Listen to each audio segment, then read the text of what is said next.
Good morning, Ram Ram, नमस्कार, जय हिंद। मैं संदीप सिवाज स्वागत करता हूं आप सभी बच्चों का आपके अपने बेहतरीन और शानदार लर्निंग प्लेटफॉर्म पर। उम्मीद करता हूं आप और आपका परिवार एकदम स्वस्थ होगा, तंदुरुस्त होगा और आप लोग अपनी तैयारी में जी जान से जुटे हुए होंगे। जितने भी बच्चे आज के सेशन में मेरे साथ लाइव जुड़ चुके हैं, एक बार फटाफट मेरे को बता दीजिएगा कि ऑडियो वीडियो एकदम परफेक्ट है, क्लियर है, ओके है।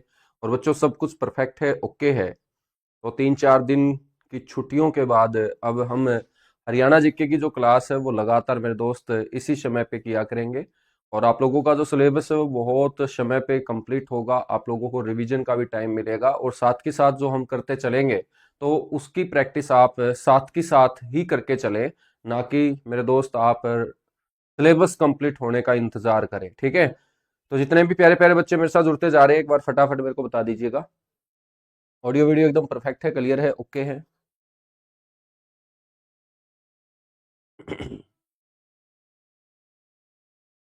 Good morning, good morning, good morning, good morning, good morning. और हरियाणा मिसलेनियस पार्ट मेरे दोस्त हम शुरू कर रहे हैं। हरियाणा मिसलेनियस यानी हरियाणा विविध इसे बोलते हैं।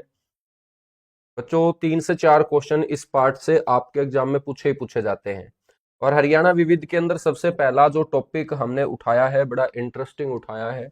आप लोग ऑलरेडी इस टॉपिक के बारे में पहले पढ़ भी चुके होंगे।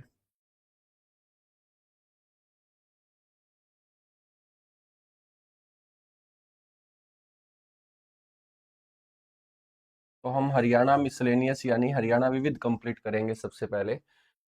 और हरियाणा विविध में मेरे दोस्त हम बात करेंगे हरियाणा के लोक नृत्यों के बारे में।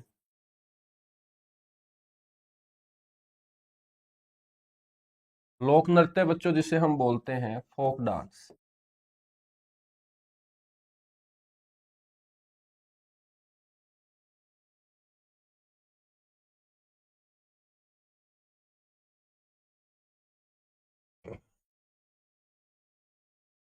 आप सभी को पता होना चाहिए कि हरियाणा के अंदर जो लोक नृत्य होंगे ना वो कितने टाइप के होंगे मेरे दोस्त। हरियाणा के अंदर लोक नृत्य होंगे 3 प्रकार के। आपसे कोई पूछ ले कि हरियाणा के अंदर लोक नृत्य जो है, फोक डांस जो है वो कितने प्रकार के हैं, तो आप बोलेंगे 3 टाइप के हैं, 3 प्रकार के लोक नृत्य हैं। लोक का मतलब क्या होता है? लोक का मतलब होता है लोग। और नृत्य का मतलब क्या होता है? डांस। लोगों के द्वारा जो डांस किए जाते हैं उन्हीं को हम क्या बोलते हैं? फोक डांस बोलते हैं, लोक नृत्य बोलते हैं, है ना?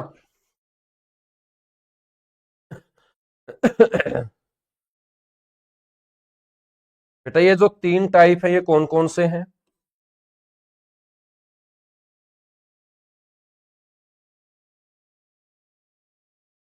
इन 3 टाइप में एक तो ऐसा लोक नृत्य होगा जिसमें सिर्फ महिलाएं पार्टिसिपेट करती हैं। महिलाओं द्वारा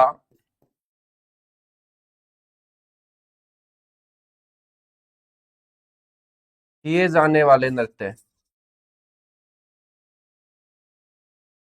महिलाओं के द्वारा किए जाने वाले नृत्य मेरे दोस्त, एक डांस होगा जो सिर्फ पुरुषों के द्वारा किया जाएगा।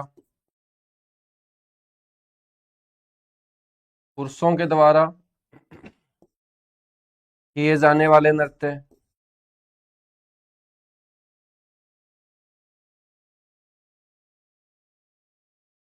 और एक नृत्य ऐसा होगा मेरे भाई जो महिलाओं और पुरुष दोनों के द्वारा एक साथ किया जाता होगा।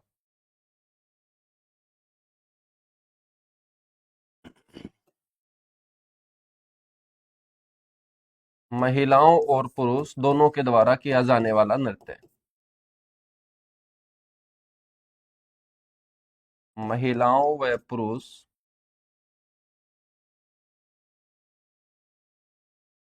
दोनों के द्वारा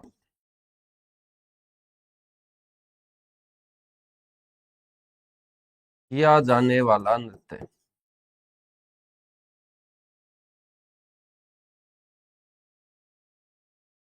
ठीक है? तो हरियाणा के अंदर जो लोक नृत्य होंगे वो कितने टाइप के होंगे मेरे दोस्त? 3 टाइप के होंगे, है ना? इसमें सबसे पहले हम पढ़ेंगे महिलाओं के द्वारा जो नृत्य किए जाते हैं उनके बारे में। और मैंने आप लोगों को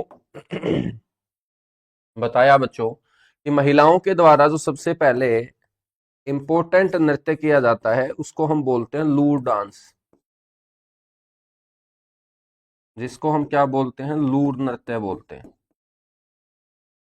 तो लूर के बारे में आपको 5-7 पॉइंट पता होने चाहिए जहां से क्वेश्चन पूछा जाता है। तो एक तो पता होना चाहिए कि जो ये लूर शब्द है ना, इसका मतलब क्या होता है मेरे दोस्त। ये जो लूर शब्द है इसका अर्थ होता है लड़की।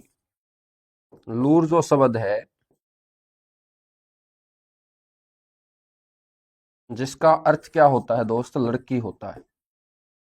तो सीधी सी बात है, यदि लूर का मतलब ही लड़की है तो ये सिर्फ लड़कियों के द्वारा या महिलाओं के द्वारा ही किया जाने वाला क्या होगा, नृत्य होगा। लूर नृत्य जो है बच्चों ये कब किया जाता है, ये एक तो फसलों की बुआई का प्रतीक माना जाता है। फसलों की बुआई का प्रतीक। और फसल भी मेरे दोस्त कौन सी, रबी की फसल। तो आपके एग्जाम में क्वेश्चन पूछा गया कि रबी की फसल का प्रतीक कौन सा नृत्य है, तो आपका उत्तर होना चाहिए मेरे दोस्त कि लूर नृत्य रबी की फसलों की बुआई का क्या माना जाता है, प्रतीक माना जाता है। ठीक है। उसके बाद दोस्त आपको ध्यान रखना है, जब रबी की फसल पक के तैयार हो जाती है ना, तब भी ये नृत्य जो है वो किया जाता है। तो रबी की फसल पकने की खुशी में, और रबी की फसल कब पकती है मेरे दोस्त, सर फाल्गुन के महीने में, मार्च के महीने में। तो रबी की फसल पकने की खुशी में किया जाने वाला ये क्या होगा, नृत्य होगा।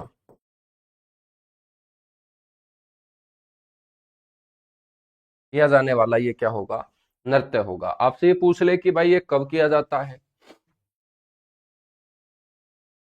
तो आपको पता होना चाहिए ये फाल्गुन महीने में। फाल्गुन महीने में होली से 15 दिन पहले शुरू होकर, होली से 15 दिन पहले शुरू होकर बच्चों ये होलिका दहन तक किया जाने वाला नृत्य है। होलिका दहन तक।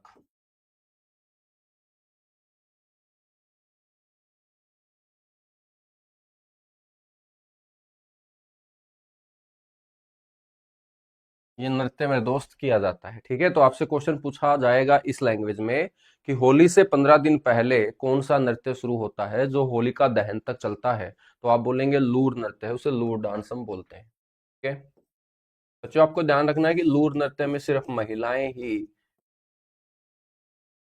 शामिल होती है, सिर्फ महिलाएं शामिल होती है। सिर्फ महिलाएं क्या होती हैं, शामिल होती हैं। और पुरुषों को ये नृत्य देखने की अनुमति नहीं होती है बच्चों। पता नहीं ऐसा क्या करती हैं लड़कियां कि पुरुष देख ही ना सकता। तो पुरुषों को देखने की अनुमति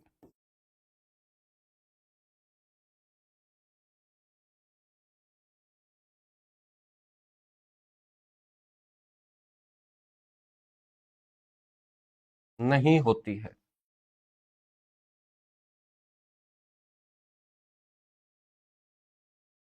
तो मेरे दोस्त पुरुषों को देखने की अनुमति इस नृत्य को नहीं होती है। ये एक ऐसा नृत्य होता है लूर नृत्य,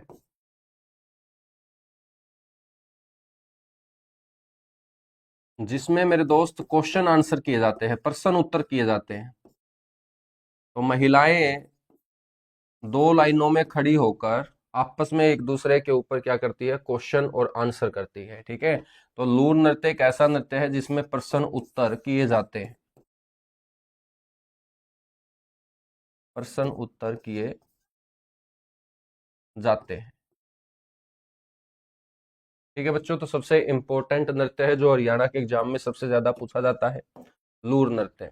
लूर के बाद दूसरा नृत्य आपको ध्यान रखना है, कोडिया नृत्य।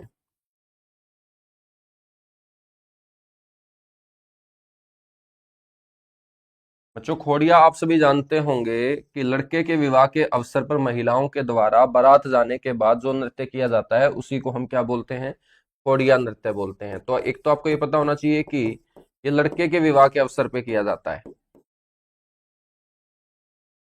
लड़के के विवाह के अवसर पर।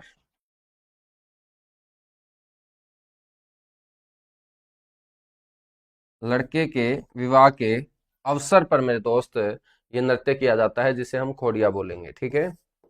और विवाह के अवसर पर बारात जाने के बाद, बारात जाने के बाद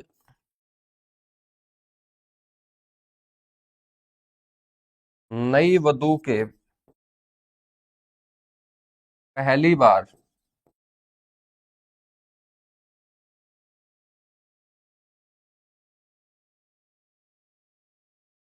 ससुराल आने तक,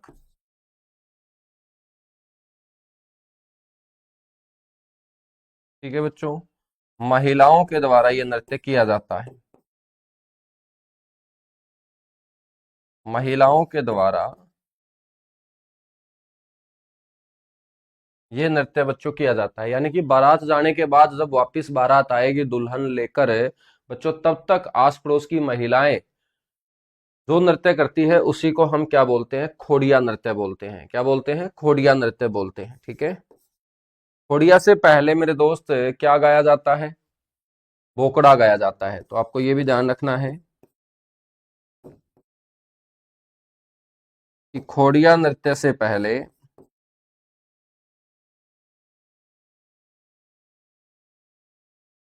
मेरे भाई बोकड़ा गाया जाता है, बोकड़ा।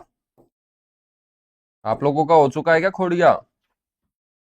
कितने ऐसे लड़के हैं जिनका खोड़िया हो चुका है, और कितने ऐसे हैं जो खोड़िया के लिए ही पढ़ रहे हैं कि हमारा खोड़िया पक्का हो, ठीक है। तो खोड़िया नृत्य से पहले मेरे दोस्त क्या गाया जाता है, बोकड़ा गाया जाता है।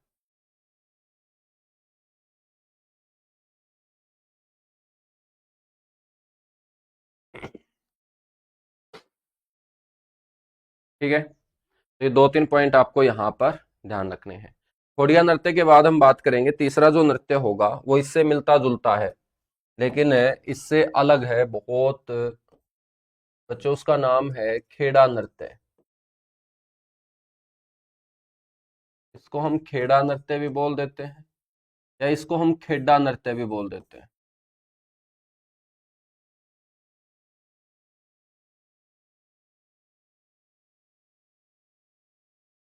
खेड़ा या खेड़ा नृत्य।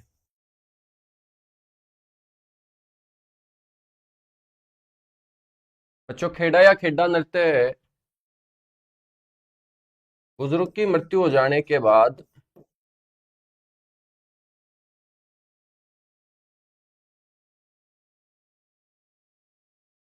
बुजुर्ग की मृत्यु पर महिलाओं द्वारा जो नृत्य किया जाता है,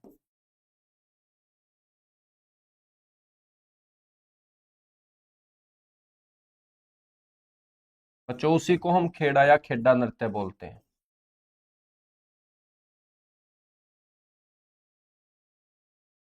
तो बुजुर्ग की मृत्यु पर महिलाओं द्वारा किया जाने वाला ये क्या होता है, आपका नृत्य होता है। तो बुजुर्ग की मृत्यु पर महिलाओं द्वारा किया जाने वाला नृत्य होगा खेड़ा या खेड़ा नृत्य।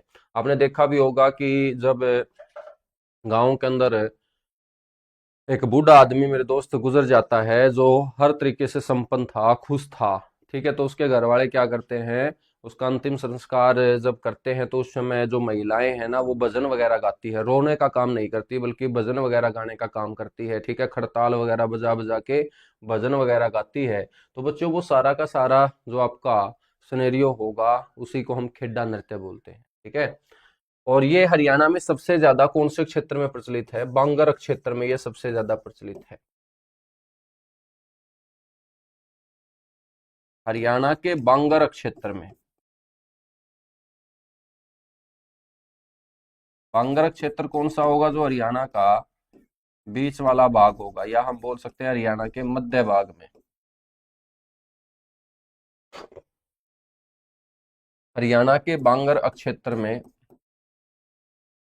मेरे भाई ये सबसे ज्यादा क्या होगा, प्रचलित होगा।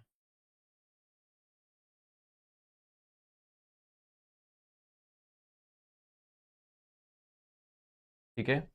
तो खेड़ा नृत्य या खेड़ा नृत्य बुजुर्ग की मृत्यु पर महिलाओं के द्वारा यह नृत्य किया जाता है, और हरियाणा के बांगर क्षेत्र में यह सबसे ज्यादा क्या रहता है, प्रचलित रहता है। उसके बाद हम बात करेंगे मेरे दोस्त चौथे नंबर पे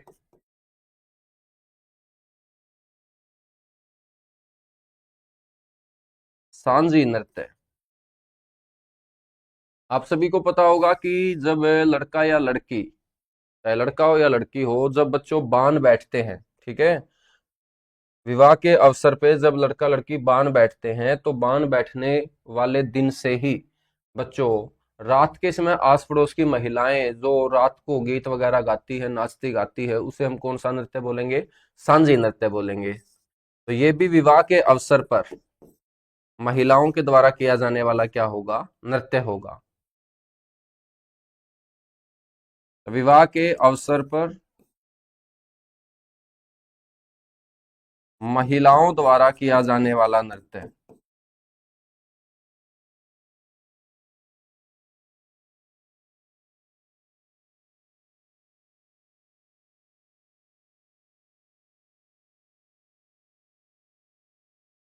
और ये सांझी नृत्य महिलाओं के द्वारा शुरू कर दिया जाता है लड़का या लड़की के बांध बैठते ही। ठीक है, तो ये भी आपको ध्यान रखना है। लड़का लड़की के बांध बैठते ही या बांध बैठने वाले दिन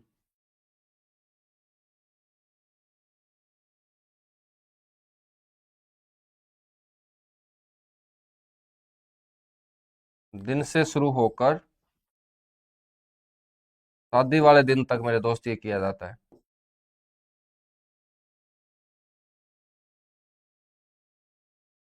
शादी वाले दिन तक जो नृत्य बच्चों महिलाएं करती है उसी को हम सांझी नृत्य बोलते हैं। ठीक है ना। सांझी गाना बोलते हैं जो विवाह के अवसर पे गाई जाती है।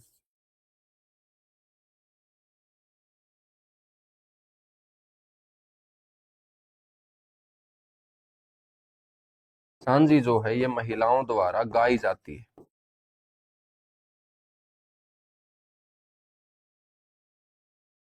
महिलाओं के द्वारा बच्चों गाई जाती है।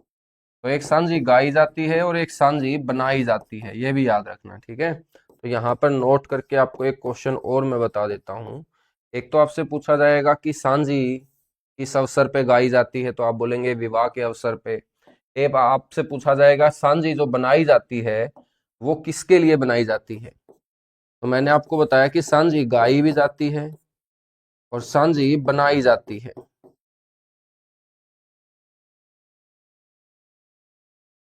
अब बनाएंगे कैसे, मिट्टी और गोबर के मिट्टी और गोबर के लेप से मेरे दोस्त दीवारों के ऊपर जो चित्र बनाए जाते हैं उसको हम सांझी बोलते हैं। क्या बोलते हैं, सांझी बोलते हैं।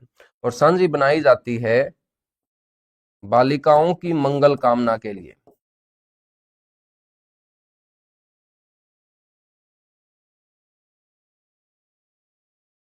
बालिकाओं की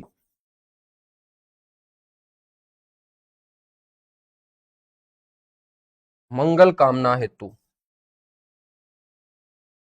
बच्चों क्या है, सांझी बनाई जाती है। ठीक है। तो यहां से दो क्वेश्चन आपको ध्यान रखने हैं कि एक तो सांझी गाई जाती है और एक सांझी बनाई जाती है।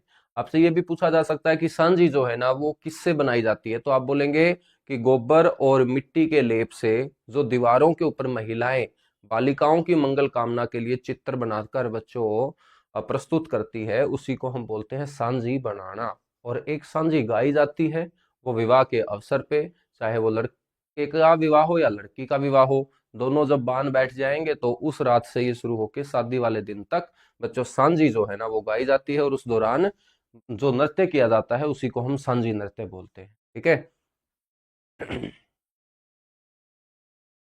बेटा फास्ट फास्ट मत कर रवि कुमार, ठीक है। हाँ। ज्यादा फास्ट फास्ट बोलेगा ना तो पेपर से भी फास्ट ही बाहर आएगा, ये समझ ले। सिखाने की कोशिश मत कर कि कैसे करवाना है, बस सीखने की कोशिश कर। आजकल समस्या पता है क्या हो रखी है, सारे के सारे ज्ञान पेलने में लगे हुए हैं, ज्ञान लेने वाला बचा ही नहीं धरती के ऊपर। सारे ये चाहते हैं कि ज्ञान पेल दूं बस मैं सुबह सुबह आके। मैं किस लिए हूँ भाई साहब यहाँ? ठीक है, सुबह सुबह टोपा पहन के, ये स्वेटर डाल के, ये माइक लगा के मैं ज्ञान लेने थोड़ी आया हूँ, तुम लोगों को ज्ञान देने आया हूँ, ठीक है। हाँ, तो ये फास्ट फास्ट वाले जो है ना, ये रिकॉर्डेड फॉर्म में वीडियो देख लिया करो, ठीक है। हाँ, और जो सीखना चाहते हैं, जो नौकरी लगना चाहते हैं, तो तुम पहले थोड़ी हो यार। जिस दिन से ये सब्जेक्ट बना है उस दिन से पढ़ा रहा हूँ, और मेरे से बेहतर शायद ही आपको कोई बता पाए कि भाई इसको कैसे पढ़ा जाएगा और कैसे इसमें 25 में से 25 नंबर आप लेके आ सकते हो, ठीक है ना। हाँ, बस चुपचाप पढ़ता रहो, ज्ञान पेलने वाले दूर रहना, ये समझ लो तुम। आज के समय सारे ज्ञान पेलने में लगे रहते, थोड़ा बहुत ज्ञान ले भी लिया करो यार। हमारे टाइम में हम ज्ञान लेते थे, इसलिए बच्चों आज जो है ना वो थोड़ा बहुत पढ़ा रहे हैं आप लोगों को। और तुम सुनना ही पसंद नहीं करते, फास्ट कराओ फास्ट, क्या करेगा फास्ट करके? चलेगा, आगे हम बात करेंगे। नेक्स्ट जो है मेरे दोस्त, वो आपका नृत्य होगा घूमर नृत्य। और टेक्निकल टीम वाले भी ध्यान दें, जो ये फास्ट फास्ट कहते हैं इनको ब्लॉक किया करो तुम, क्योंकि इनको पढ़ना ही नहीं है। तुम बैच क्यों खरीदते हो जब तुम्हें सब कुछ आता है तो? मेरी शक्ल देखने के लिए खरीदते हो क्या?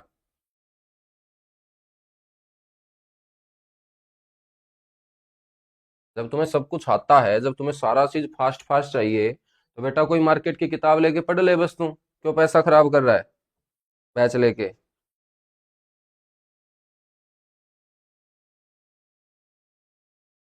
तो 2 दिन में किताब पढ़ के फिर साइड में रख दे बस, जिस दिन पेपर हो उस दिन मुंह उठा के चले जाना है। चलो आगे आओ। घूमर नृत्य, बेटा ये घूमर जो शब्द आया है ना, ये घूम से आया है, और घूम का मतलब क्या होता है? जो महिलाएं पहले दामन वगैरह पहनती थी, और दामन की जो लय बनती है, तय बनती है, उनको हम बोलते हैं घूम। क्या बोलते हैं? घूम, ठीक है। तो ये जो घूमर शब्द आया है ना, ये घूम से आया है। और घूम का मतलब है दामन की लय। लय बोल देते हैं या इसे तय बोल देते हैं, तो हम बोलते हैं घूम।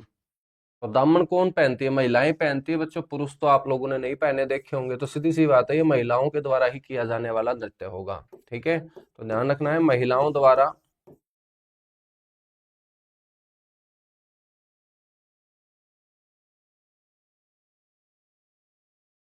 दामन या गागरा पहनकर,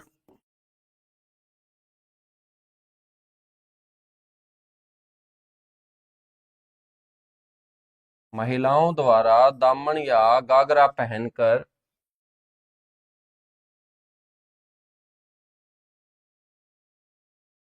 समूह में घेरा बनाकर,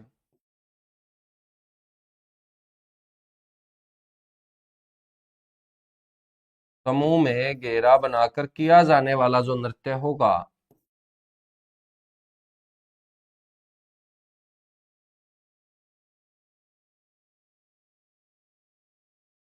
किया जाने वाला जो नृत्य होगा बेटा, उसे क्या बोल देंगे हम? घूमर नृत्य बोल देंगे, ठीक है। ये ज्यादातर आपका कहाँ पे चलता है? राजस्थान के अंदर है बच्चों, ये सबसे ज्यादा किया जाता है। तो राजस्थान और राजस्थान के साथ लगते हरियाणा क्षेत्र का ये प्रचलित नृत्य होगा। राजस्थान और राजस्थान के साथ लगते हरियाणा क्षेत्र में, राजस्थान व राजस्थान के साथ लगते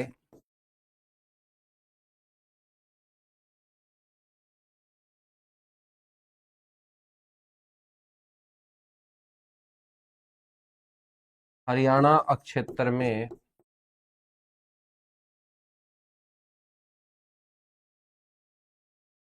किया जाने वाला नृत्य,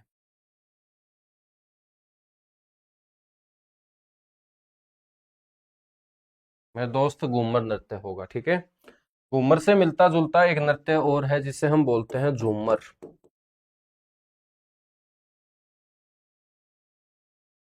मेरे दोस्त, झूमर जो होता है ना, ये एक आभूषण होता है, एक गहना होता है जो महिलाओं के द्वारा माथे के ऊपर धारण किया जाता है। तो आपसे कोई पूछ ले कि भाई ये जो झूमर होता है ना, ये क्या है, तो आपको ध्यान रखना है, झूमर जो है ना, एक आभूषण का नाम है। और यह आभूषण महिलाओं के द्वारा माथे पर धारण किया जाता है। तो महिलाओं द्वारा माथे पर धारण किया जाने वाला, माथे पर धारण किया जाने वाला आभूषण। तो आपसे क्वेश्चन पूछा जाएगा कि बताइएगा एक ऐसा नृत्य जिसका नाम एक आभूषण के नाम पे रखा गया है, तो आप बोलेंगे वो झूमर नृत्य है। ठीक है, तो आपको ध्यान रखना है। तो झूमर नृत्य का नाम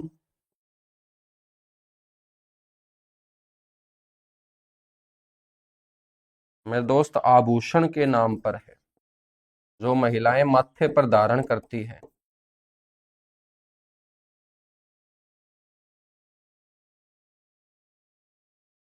ठीक है, यह नृत्य भी महिलाओं के द्वारा समूह में किया जाता है बच्चों।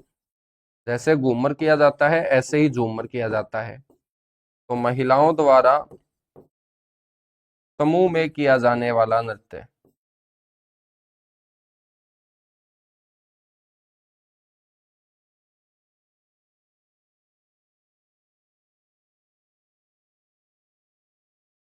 ठीक है, और ये एक ऐसा नृत्य होता है जिसको हम क्या बोलते हैं, हरियाणवी गिद्दा बोलते हैं। बड़ा इंपॉर्टेंट क्वेश्चन है कि कौन सा नृत्य हरियाणवी गिद्दा के नाम से जाना जाता है, तो वो आपका होगा झूमर नृत्य। तो मेरे भाई, झूमर नृत्य को हम क्या बोलते हैं गुरुजी? इसको कहा जाता है हरियाणवी गिद्दा। हरियाणवी गिद्दा कहा जाता है।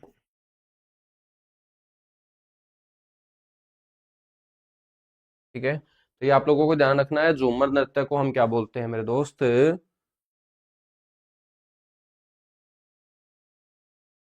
हरियाणवी गिद्दा बोलते हैं। ठीक है, याद रखोगे सारे के सारे बच्चे? एक बार फटाफट बताएगा, यहां तक बातें क्लियर हुई बेटा? उसके बाद हम आगे बढ़ेंगे। सिलेबस की चिंता मत किया करो तुम लोग, ठीक है? तुम चिंता इस बात की किया करो कि मेरे याद हो रहा है, मेरे समझ में आ रहा है या नहीं आ रहा। सारी चिंता तुम कर लोगे तो बाकी क्या करेंगे? हम जैसे लोगों के लिए भी थोड़ी बहुत चिंता करने के लिए छोड़ दो तुम।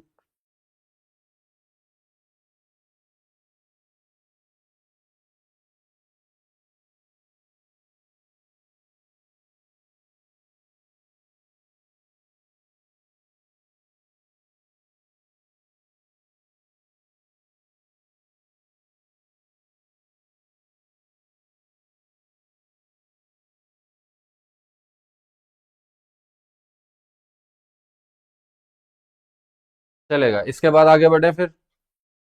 Okay sir.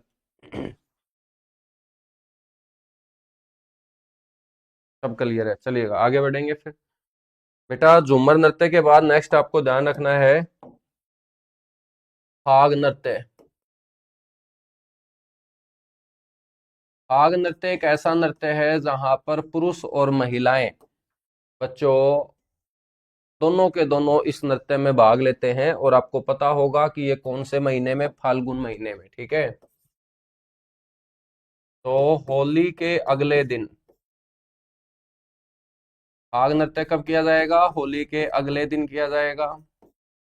और होली के अगले दिन पुरुष और महिलाएं दोनों,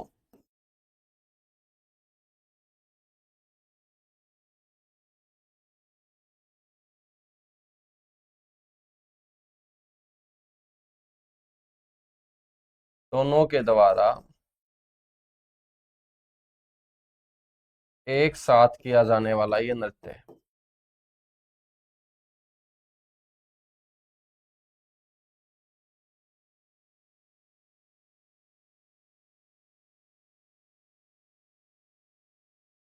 ठीक है, और मेरे दोस्त, ये भी कौन से महीने में किया जाता है? फाल्गुन महीने में। तो महीना कौन सा हो जाएगा? फाल्गुन।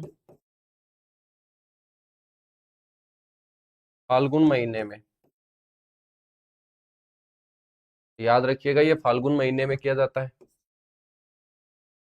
ये आपका एक मौसमी नृत्य है बच्चों, यानी कि फाल्गुन महीने में हर साल ये नृत्य किया जाता है। ये एक आपका मौसमी नृत्य है, और ये मौसमी नृत्य भी रबी की फसल पकने की खुशी में ही किया जाता है,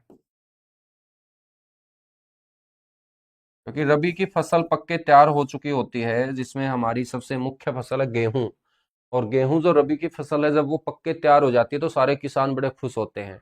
और ये मेरे दोस्त होली और फाग का त्योहार मनाने के साथ है, उसके बाद खेतों की तरफ है उस रबी की फसल को काटने के लिए चल पड़ते हैं।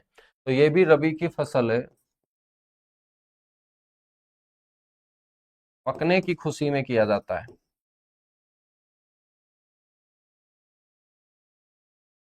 ठीक है। फाग से पहले जो नृत्य हमने किया बच्चों, वो कौन सा होगा? फिर होली नृत्य होगा। अच्छा, इस फाग नृत्य को हम क्या बोलते हैं? दुल्हंडी भी बोलते हैं। कई जगह इस फाग को क्या कहा जाता है? दुल्हंडी। बेटा कहीं दुल्हंडी आपसे पूछ ले और तुम फिर मुंह बनाते फिरो कि यार सर ने तो दुल्हंडी करवाया ही नहीं, तो फाग को ही बोलते हैं दुल्हंडी। ठीक है ना। फाग से पहले जो नृत्य महिलाएं करेंगी, पुरुष करेंगे, उसे हम क्या बोलेंगे? होली नृत्य बोलेंगे। होली हो या फाग हो, आप सभी को पता है ये रंगों का त्योहार है। ठीक है। तो इस नृत्य में रंग एक दूसरे के ऊपर गिराए जाते हैं, डाले जाते हैं। तो होली नृत्य भी फाल्गुन महीने में।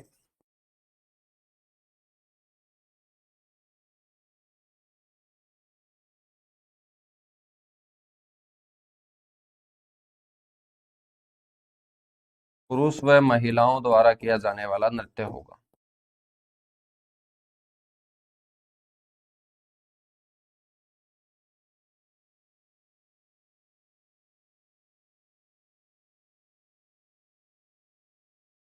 वाला नृत्य होगा।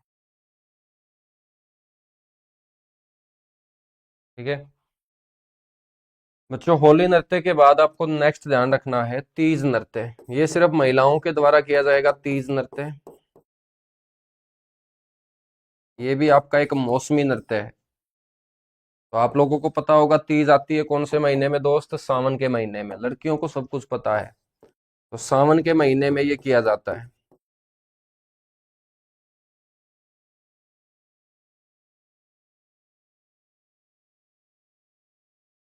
सावन महीने में महिलाओं द्वारा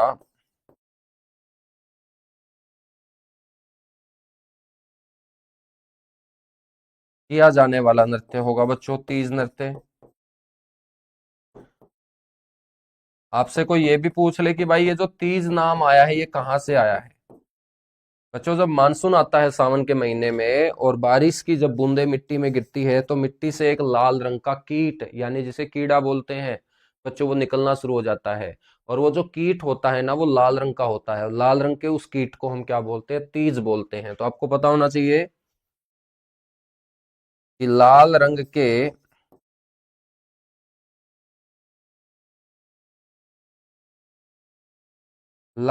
के तीज कीट के कारण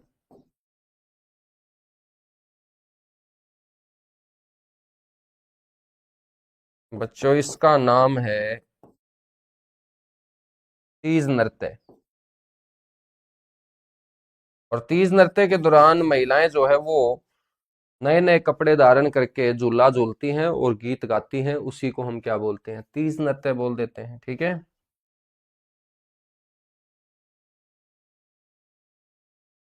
महिलाएं जो है बच्चों,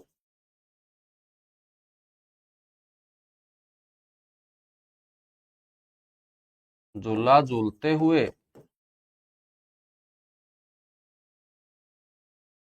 इस नृत्य में क्या है? गीत गाती हैं। हालांकि हर नृत्य में गीत तो गाएंगी ही गाएंगी बच्चों, क्योंकि बिना गीत तो पैर ही नहीं चलेंगे। तीज नृत्य के बाद अगला जो नृत्य होगा वो होगा रास नृत्य। रास नृत्य। आपसे पूछा जाएगा कि ये जो रास नृत्य है ये किससे जुड़ा हुआ है, तो आप बोलेंगे बच्चों रास नृत्य जुड़ा हुआ है ऐसे भगवान से जो रासलीला किया करते थे, और रासलीला किया करते थे कौन से भगवान? भगवान श्री कृष्ण। क्या? भगवान श्री कृष्ण, ठीक है ना।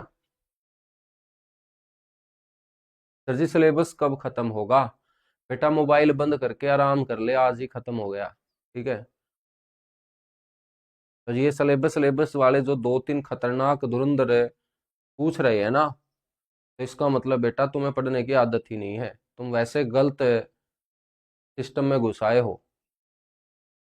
हाँ, तो मोबाइल स्विच ऑफ करके साइड में रखते, दोबारा ये एप्लीकेशन ओपन मत करना, ठीक है। तेरे नाम का सिलेबस कंप्लीट हो चुका है, बाकी पढ़ते रहो बस तुम। रास नृत्य।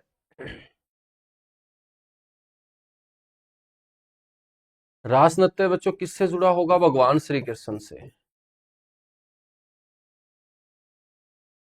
भगवान श्री कृष्ण से संबंधित।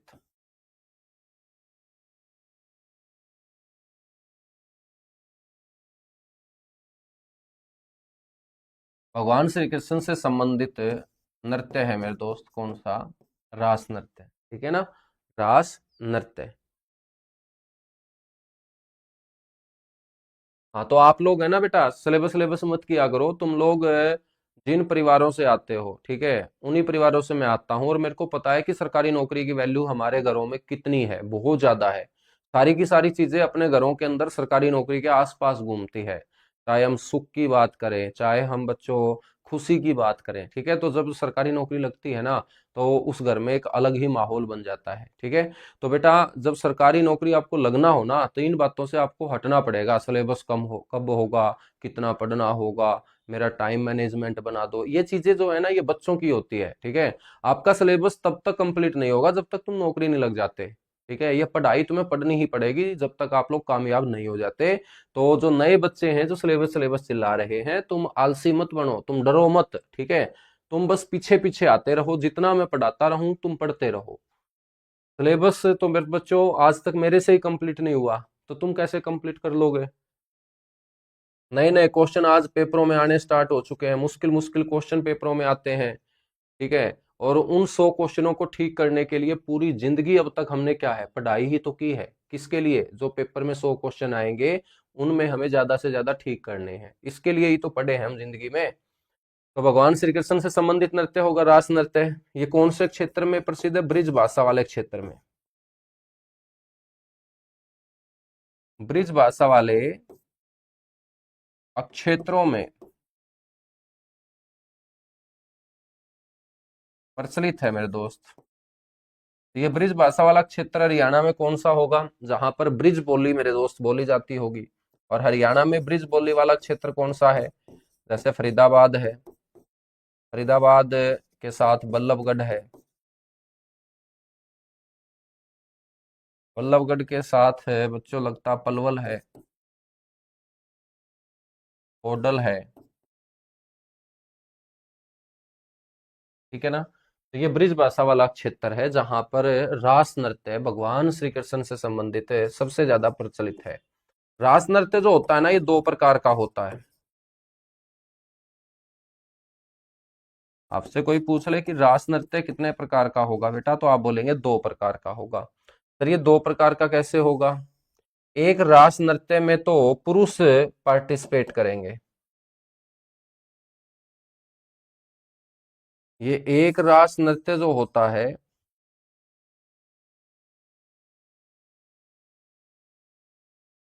ये एक होता है पुरुष प्रधान।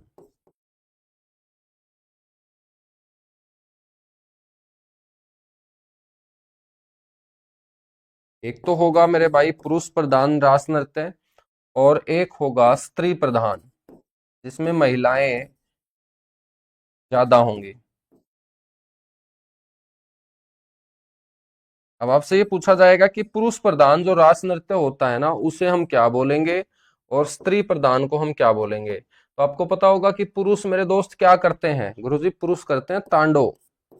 और जब पुरुष ज्यादा तांडव करते हैं, शादीशुदा पुरुष यदि ज्यादा तांडव करते हैं, तो घर आने के बाद फिर स्त्री बच्चों उसके ऊपर तांडव करती है। तो याद रखेंगे कि पुरुष प्रधान रास नृत्य को तांडव कहा जाता है, और महिला प्रधान या स्त्री प्रधान रास नृत्य को कहा जाता है लास्य। ये पेपर में पूछा गया था कि भाई स्त्री प्रधान रास नृत्य किस नाम से जाना जाता है, तो आप लोगों को बोलना है लास्य के नाम से जाना जाता है। किसके नाम से दोस्त? लास्य के नाम से, ठीक है ना।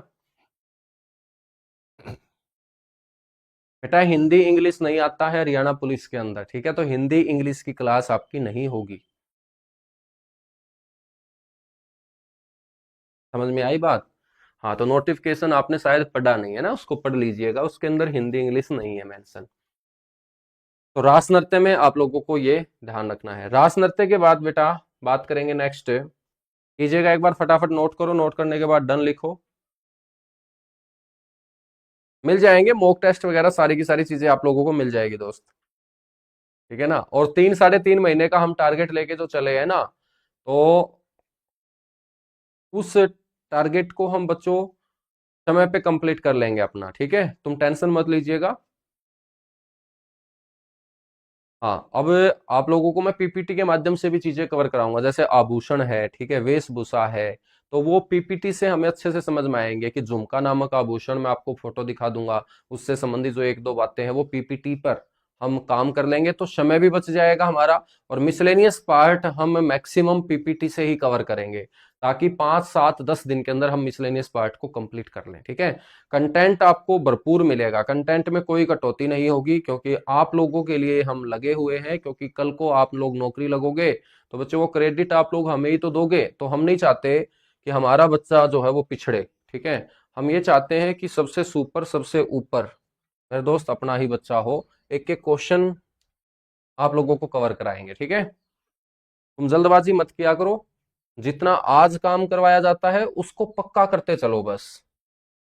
ऐसा ना हो कि ये नृत्य हमें बार बार पढ़ने पड़े, आज हमने पढ़ लिए तो दोबारा हमें इनकी तरफ देखना नहीं है, दिमाग में बैठा लेना बस।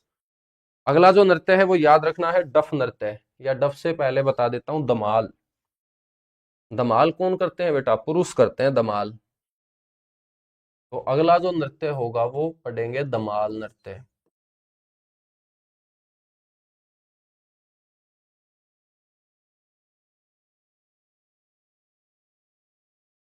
दमाल नृत्य जो है ना, ये हरियाणा का सबसे प्राचीन नृत्य है। एक पॉइंट तो ये याद रखेंगे आप, ये हरियाणा का सबसे प्राचीन नृत्य है।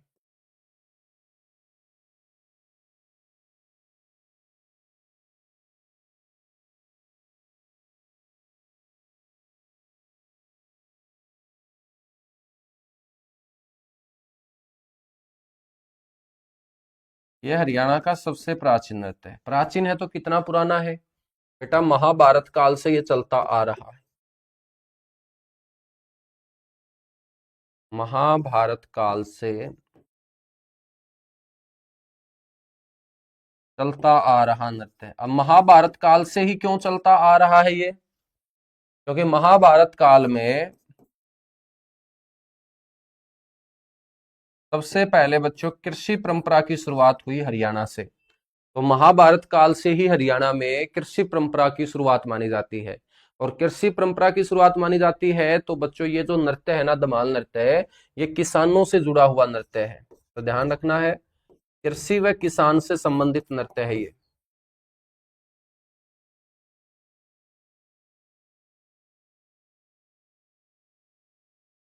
कृषि व किसान से संबंधित क्या है?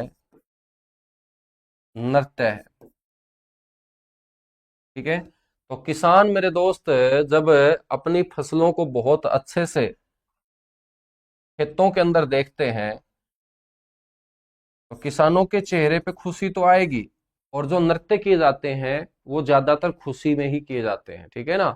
गम में तो कोई नृत्य किया ही नहीं जाता है। सिर्फ एक नृत्य जो खेड़ा है वो मेरे दोस्त हम मानते हैं कि बुजुर्ग की मृत्यु के बाद किया जाता है, तो थोड़ा सा गम होता है कि घर का कोई सदस्य गया हो, लेकिन फिर भी एक खुशी होती है कि वो सदस्य गया है, तो वो सारे के सारे सुख भोग के गया है, उसको कोई दुख नहीं था। इसलिए बच्चों बुजुर्ग की मृत्यु पर वो खेड़ा नृत्य किया जाता है। नृत्य खुशी पे ही किए जाते हैं, और जब किसान खुश होगा तो किसान फिर क्या करेगा? खुले आसमान में चांदनी रात के अंदर,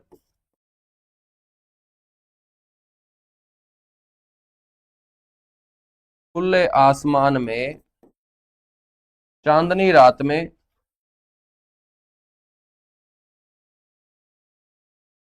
पुरुषों के द्वारा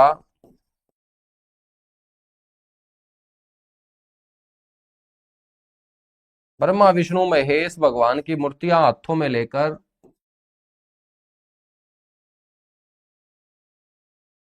ब्रह्मा विष्णु व महेश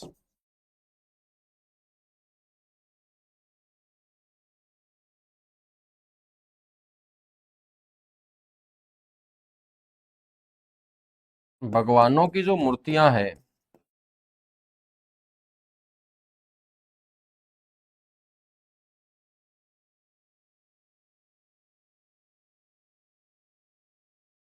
ठीक है, हाथों में लेकर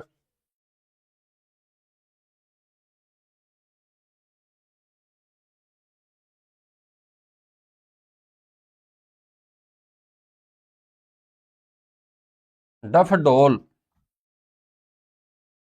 वाद्य यंत्रों के साथ, तो इसमें डफ का इस्तेमाल किया जाता है।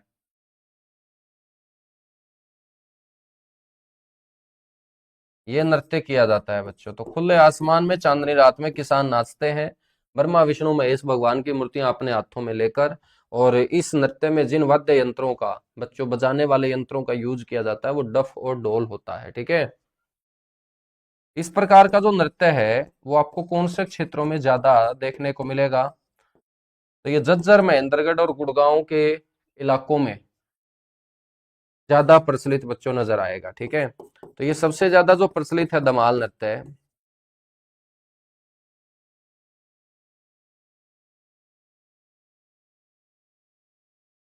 तो ये आपको ध्यान रखना है, झज्जर के अंदर,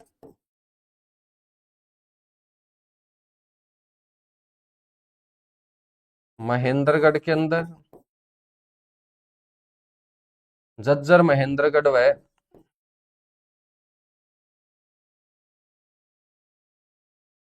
गुरुग्राम क्षेत्रों में ये सबसे ज्यादा प्रचलित है। ठीक है, तो ये आपका धमाल नृत्य होगा जो सबसे इंपॉर्टेंट है, पेपर में कई बार पूछा जा चुका है। धमाल नृत्य के बाद मेरे दोस्त आता है फिर डफ नृत्य।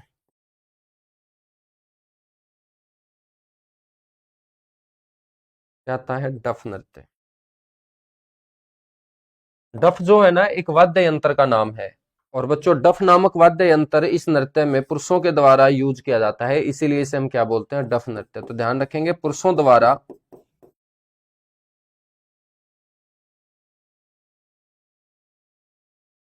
डफ वाद्य यंत्र पर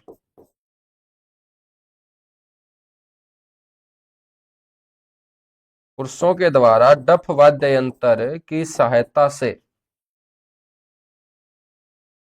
ये किया जाने वाला क्या होगा? नृत्य होगा। बच्चों क्वेश्चन एक एग्जाम में यह भी पूछा गया कि हरियाणा के लोगों ने ये जो डफ नामक नृत्य है इसकी प्रस्तुति सबसे पहले कौन से गणतंत्र दिवस के अवसर पर की थी? तो बेटा आपको ध्यान रखना है 1969 1969 का जो गणतंत्र दिवस, रिपब्लिक डे हमने मनाया, तो बच्चों दिल्ली के अंदर जो समारोह आयोजित किया गया था गणतंत्र दिवस पर, वहां पर डफ नृत्य को सबसे पहले हरियाणवी पुरुषों ने क्या किया था? प्रस्तुत किया था। तो फटाफट नोट कीजिएगा, उसके बाद आगे बढ़ेंगे।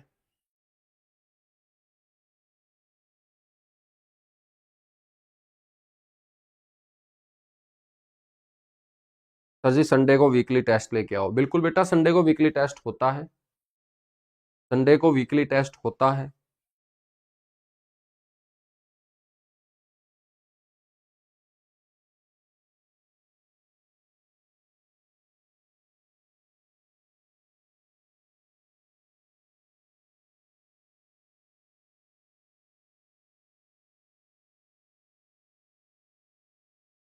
बिल्कुल भाई, बिल्कुल बिल्कुल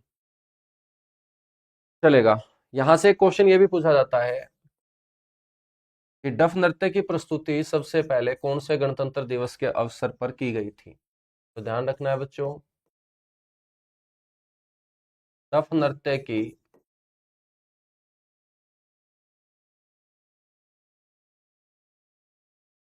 सबसे पहले प्रस्तुति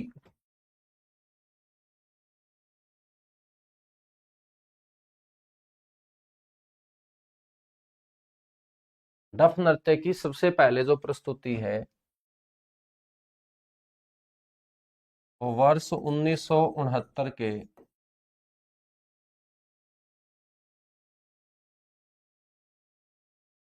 गणतंत्र दिवस के अवसर पर।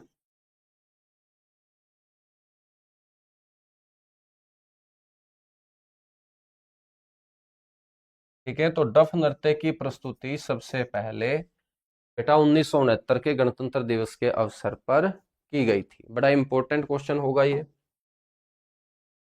डफ नृत्य के बाद अगला जो नृत्य याद रखेंगे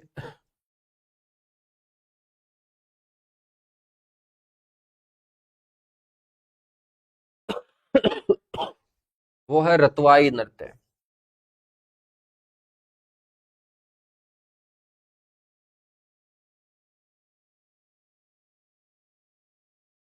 रतवाई नृत्य, रतवाई नृत्य जो है मेरे दोस्त, ये कौन से क्षेत्र में सबसे ज्यादा प्रचलित है? आपको ध्यान रखना है, मेवात क्षेत्र में।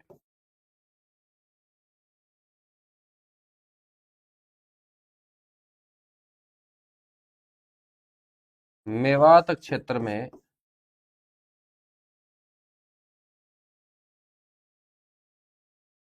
प्रचलित नृत्य है रतवाई नृत्य। एक ही क्वेश्चन पूछा जाएगा, रतवाई नृत्य कहाँ किया जाता है? आप बोलेंगे मेवात क्षेत्र में किया जाने वाला नृत्य है रतवाई। बच्चों, रतवाई के बाद नेक्स्ट आपको ध्यान रखना है गुग्गा नृत्य।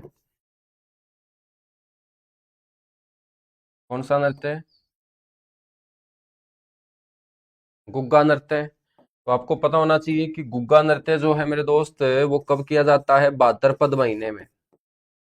भादवे का जो महीना होता है जिसको हम सितंबर का महीना बोलते हैं, ठीक है, तो भाद्रपद या सितंबर महीना। भाद्रपद जो महीना होता है ये देसी कैलेंडर का छठा महीना होता है, और सितंबर जो होता है बच्चों वो ग्रेगोरियन कैलेंडर का 9वां महीना होता है। तो भाद्रपद या सितंबर महीने में किया जाने वाला नृत्य। और सारे के सारे ग्रामीण क्षेत्रों से आप लोग आते हो। आपको पता होगा कि भाद्रपद यानी भादवे के महीने में बच्चों एक बांस के लठ पर महिलाओं के वस्त्र बांधकर पूरे गांव में घुमाया जाता है बच्चों। उसी को हम क्या बोलते हैं? गुग्गा बोलते हैं। क्या बोलते हैं? गुग्गा बोलते हैं। ठीक है, आपको यह भी ध्यान रखना है कि इस नृत्य के अंदर भगत जो है ना,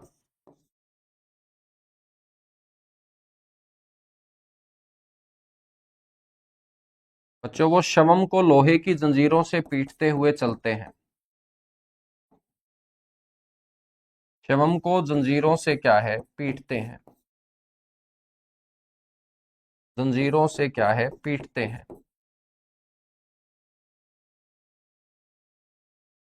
ये आपको ध्यान रखना है, नृत्य में भगत शवम को जंजीरों से पीटते हैं।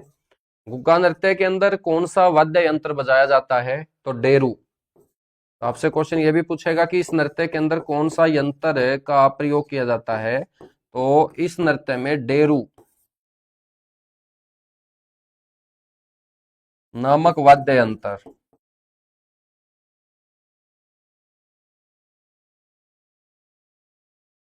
डेरू नामक वाद्य यंत्र का प्रयोग बच्चों किया जाता है।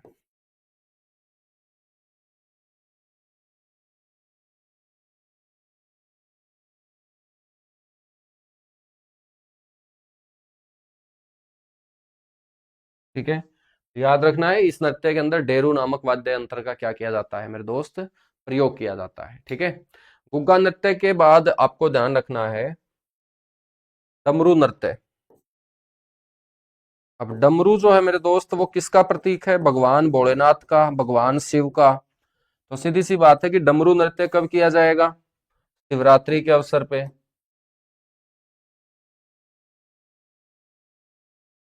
तो याद रखना है शिवरात्रि के अवसर पर। शिवरात्रि के अवसर पर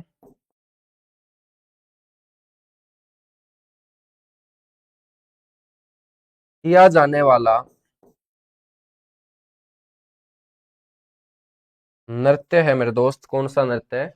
डमरू नृत्य है। और आप सभी को पता होगा कि डमरू जो बजाया था भगवान भोलेनाथ ने बच्चों, तांडव नृत्य।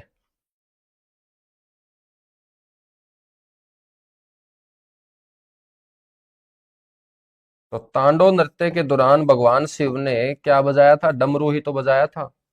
हाथ में डमरू लेके एक टांग पर बच्चों जो नृत्य किया था भगवान शिव ने गुस्से में, उसी को तो तांडव बोलते हैं। तो तांडव नृत्य के दौरान भगवान शिव द्वारा प्रयोग किया गया वाद्य यंत्र,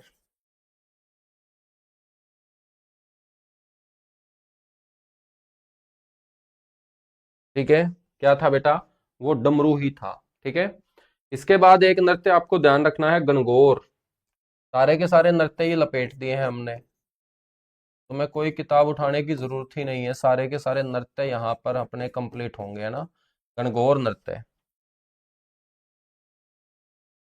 बच्चों ये जो गणगौर है ना, आपसे पूछा जाएगा कि गणगौर नृत्य हरियाणा में कहाँ प्रचलित है, तो आप बोलेंगे ये हिसार क्षेत्र में सबसे ज्यादा प्रचलित है।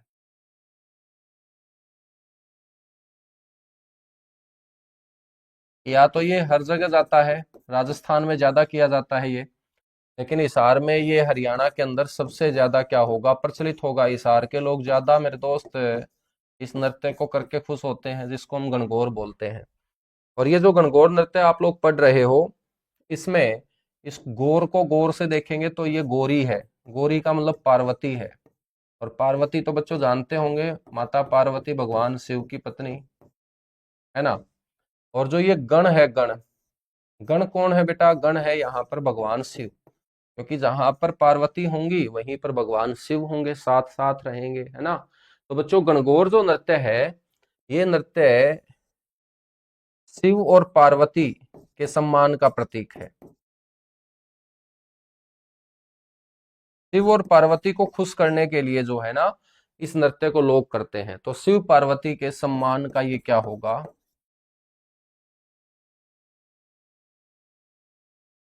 प्रतीक होगा। ठीक है, जिसको हम क्या बोलेंगे? गणगौर नृत्य बोलेंगे। ठीक है ना, चलेगा मेरे दोस्त। तो हमारा हरियाणा का जो राजकीय नृत्य है वो बचता है, वो हम कल की क्लास में कवर करेंगे, जिसको बोलते हैं सांग। ठीक है, तो कल मेरे दोस्त सुबह सुबह 9 बजे शुरू कर देंगे हम सांग। तो सारे के सारे बच्चे जुड़ना ना भूलें, डेली 9 बजे अपनी क्लास हुआ करेगी और तेजी से हम चलेंगे। ठीक है, आप टेंशन मत लीजिएगा, लेकिन फास्ट के बजाय हमें ये जरूर ध्यान रखना है कि हमारे समझ में आ रहा है या नहीं आ रहा। बेटा सारी चीजें किताबों में लिखी होती है, लेकिन रट्टे मारने से नहीं आएंगी, चीजें समझने से आएंगी। और जीके एक ऐसा सब्जेक्ट है, जब सामने वाला बोलता है तो उसके द्वारा बोले गए शब्द ही हमारे कानों के अंदर और हमारे दिमाग में बैठते हैं। ठीक है, यदि तुम खुद पढ़ने बैठोगे तो बेटा रट्टा मारोगे, वो 1 दिन 2 दिन याद रहेगा। जब वहां से क्वेश्चन अलग अलग लैंग्वेज में बच्चों पेपर में पूछे जाने शुरू होंगे तो फिर कंफ्यूजन बढ़ेगी।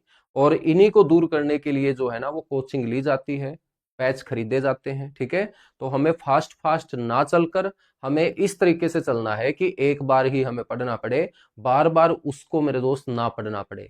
और बार बार कब नहीं पढ़ना पड़ेगा? जब बच्चों हम क्लास के अंदर बहुत अच्छे तरीके से अटेंड करते हुए क्लास को, एक एक चीज को समझते हुए, एक एक शब्द को समझते हुए आगे बढ़ेंगे, तो दिमाग जो है बहुत अच्छे तरीके से उनको सेट करता चलेगा। और फिर भविष्य में कभी भी बच्चों वो शब्द यदि आप लोग देखेंगे सुनेंगे तो दिमाग अपने आप बता देगा और वो क्वेश्चन आपका ठीक होता चला जाएगा। ठीक है, तो मिलेंगे फिर कल इसी जगह इसी समय आपके अपने इसी प्यारे से प्लेटफॉर्म के ऊपर। Thank you.